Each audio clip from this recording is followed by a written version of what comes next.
नमस्कार, मैं हूं आपके साथ अनुष्का राय और आप देख रहे हैं GTV न्यूज। आइए बढ़ते हैं आज की कुछ खास खबरों की ओर। उमरिया जिले की उमरार नदी के संरक्षण संवर्धन के लिए शुरू हुई पदयात्रा एवं खैरभार ग्राम में हुआ समापन, जहां इस समापन मौके पर उमरार नदी की आरती उतारते हुए विशाल जल सम्मेलन का आयोजन किया।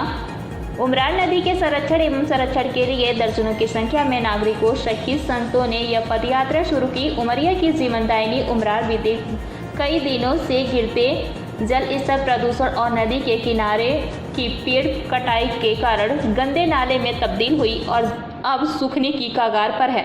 उमरार नदी का उपचार पदयात्रा के माध्यम से शुरू हुआ है, जिसका लोगों ने स्वागत किया है। उमरार नदी के संरक्षण एवं संवर्धन को लेकर नागरिकों एवं समाजसेवियों के एक दल के द्वारा नदी की पदयात्रा की शुरुआत की गई है। पदयात्रा की शुरुआत नदी के उद्गम स्थल ग्राम बिरहुलिया से की गई है, जो कई गांवों से गुजरते हुए उमरार के सोन नदी में मिलने वाले स्थल ग्राम खैरबार में समाप्त हुई, जहां इस यात्रा में नागरिकों सहित संत समाज ने भी हिस्सा लिया एवं इस पदयात्रा का लोगों के द्वारा सम्मान किया गया। वहीं आयोजित कार्यक्रम के दौरान शहडोल संभाग के कमिश्नर राजीव शर्मा एवं शहडोल जोन के ADG DC सागर सहित नदी संरक्षण कार्यक्रम से जुड़े स्वामी देव, स्वरूपानंद आचार्य, सुरेंद्र एवं कई सामाजिक संस्थाओं के प्रतिनिधियों ने हिस्सा लिया। उमरिया से शंकर सिंह की रिपोर्ट। 15 मई को एक नदी संवाद का एक राष्ट्रीय स्तर का बहुत बड़ा कार्यक्रम हुआ था दिल्ली में तालकटोरा स्टेडियम में। उसके बाद में ये तय हुआ माननीय श्री KN गोविंदाचार्य जी के नेतृत्व में कि हम भारत की नदियों को किस प्रकार से बचा सकते हैं, उनका किस रूप में हम संरक्षण कर सकते हैं। इन सभी विषयों को हम लोगों को आगे लेके बढ़ना है और समाज को जागरूक करना है।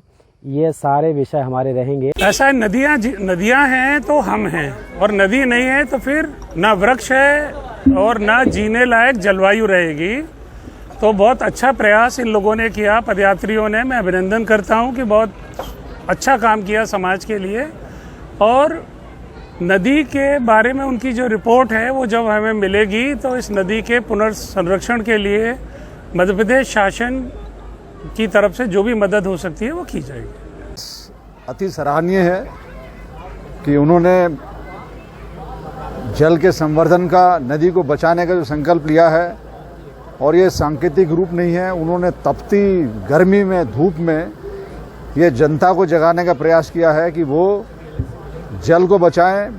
बारिश आती है तो वाटरशेड जिसको बोलते हैं, वो जल का संवर्धन करने का प्रयास करें और पेड़ों की कटाई ना करें, पेड़ लगाएं और घास लगाएं। और कोशिश ये करें कि जल ही जीवन है को वो अपने जीवन का एक जीवन मंत्र मान के चलें। और उनके सम्मान में एक मैं बात और कहूँगा कि लहरों से डरकर नौका पार नहीं होती, कोशिश करने वालों की हार नहीं होती। जनता को साधुवाद, धन्यवाद। नदी नहीं बचेगी तो जीवन भी नहीं बचेगा, ये तय है। तो हमें सोचना पड़ेगा। ये बातचीत हम लोग गांव-गांव कर रहे हैं कि नदी के दोनों पार्ट में वृक्षारोपण करने पड़ेंगे। परंपरागत जो घास है, गुंदिला है, छींदी है, जमटी है, इनका पुनः रोपण जैसे पुराने ज़माने में होता था इसे करना पड़ेगा। अभी हम लोग जो 2 दिन से यात्रा कर रहे हैं, हम को जो देखने में आया है कि जहाँ जहाँ बड़े पेड़ हैं, जामुन के हैं, उमर के हैं, कहुआ के हैं, वहाँ पानी है। लेकिन जहाँ ये पेड़ नहीं है वहाँ बिल्कुल पानी नहीं है। तो इस विज्ञान को हमको समझना पड़ेगा, कौन से पेड़ हमारे लिए पानी संचित करके रखते हैं और कौन से पेड़ हमारे लिए उपयोगी नहीं है।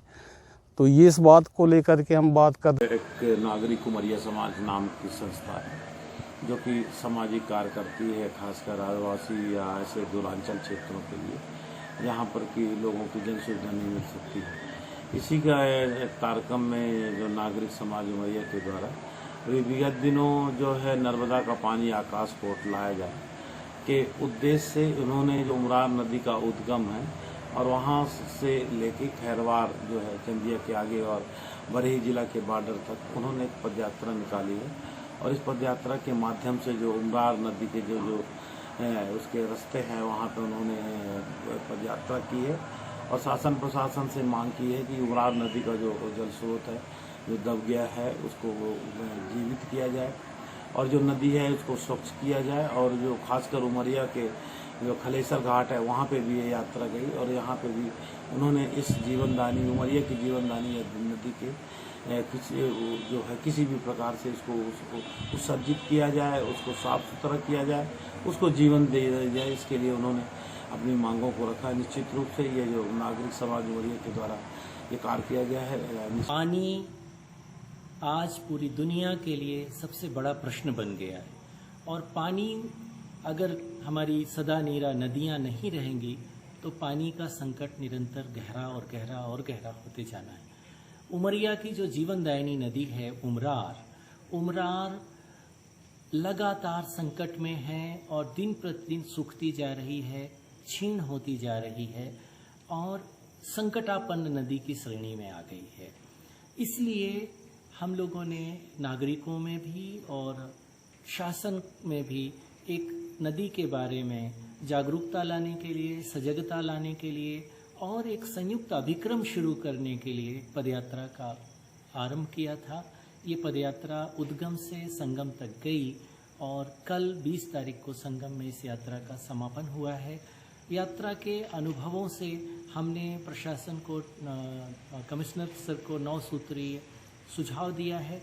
उसमें कई प्रमुख सुझाव, उनमें से एक सुझाव तो ये है कि नदी का जो पूरा क्षेत्रफल है उसका विधिवत चिन्हांकन किया जाए और नदी को उस जमीन का पट्टा दिया जाए ताकि उसमें अतिक्रमण प्रभावी ढंग से रोका जा सके। बड़े पैमाने पर अतिक्रमण हुआ है, अवैध निर्माण हुए हैं, अवैध उत्खनन हो रहा है, नदी के तटवर्ती पेड़ों की कटाई हो रही है। ये सब नदी की मौत के कारण हैं। इसलिए हमने कहा है कि इन सब पर प्रभावी रोक लगाई जाए और नदी का जो जलग्रहण क्षेत्र है उसके आसपास ऐसे पौधों की रोपणी हो, ऐसे वृक्ष लगाए जाएं जो पानी को सहेजते हैं अपनी जड़ों पर।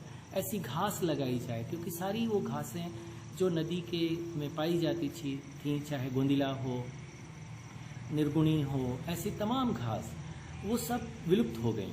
तो उन घासों को फिर से उनका पुनः रोपण हो और बड़े पैमाने पर नदी के तट में वृक्ष लगाए जाएं और छोटी छोटी जल संरचनाओं का निर्माण किया जाए ताकि नदी फिर से जीवित हो सके।